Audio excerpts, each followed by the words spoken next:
This is interesting, this. I've mentioned this a couple of times on air. About 15, 20 years ago, I started to write a book called Smoking, which was about a government banning smoking. And this was before the ban on smoking indoors. I told a few people about it. I said, that's a great idea. That's amazing. A politician suddenly decides to ban...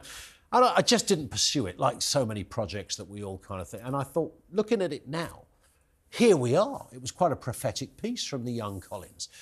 Banning smoking. Rishi Sunak wants his name on that particular tin.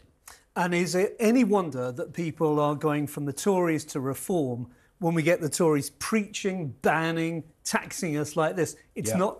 A lot of us would say it's simply not conservative. And as you say, what happens next? What about sugar? What about alcohol? What about fast food?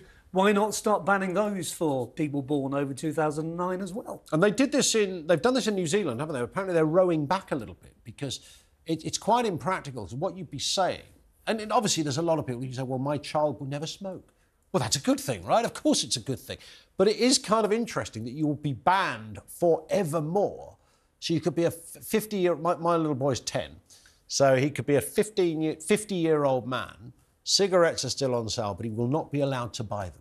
Yeah, I mean... But the 60-year-old in the same queue will be allowed to buy them. For me, it's partly about freedom, but it's mainly about personal responsibility. Of course. And if we say to people, you can only not do something when the government tells you it's bad for you, then we're breeding sort of zombies who will walk towards the edge of a cliff because the government hasn't put up a sign telling them not to. That's where we get to, where we start banning and preaching. What about this Kemi Badenoch business, then? Because it is a free vote. Nobody's going to be whipped, so you can vote against it and you won't be penalised or punished by the Prime Minister. Nobody's going to lose their job or anything like that.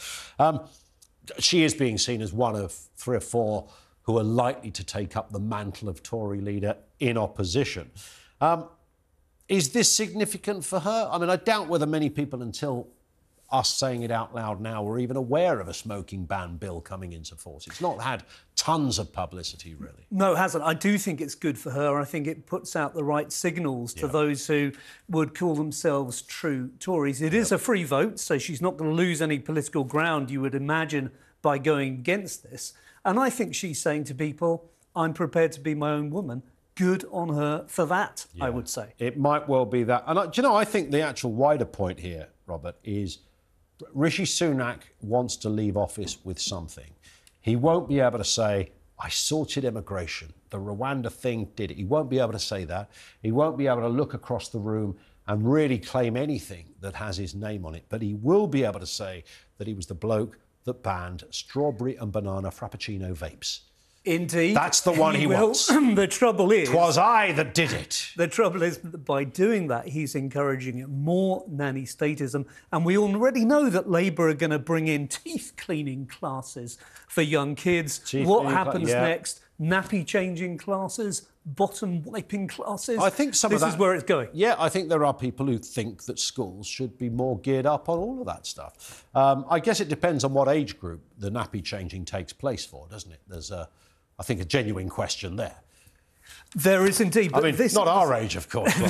Well, hopefully not. But this is where we're getting to with the nanny state. And yes, I agree. Sunak wants that as a legacy, but it's the wrong legacy.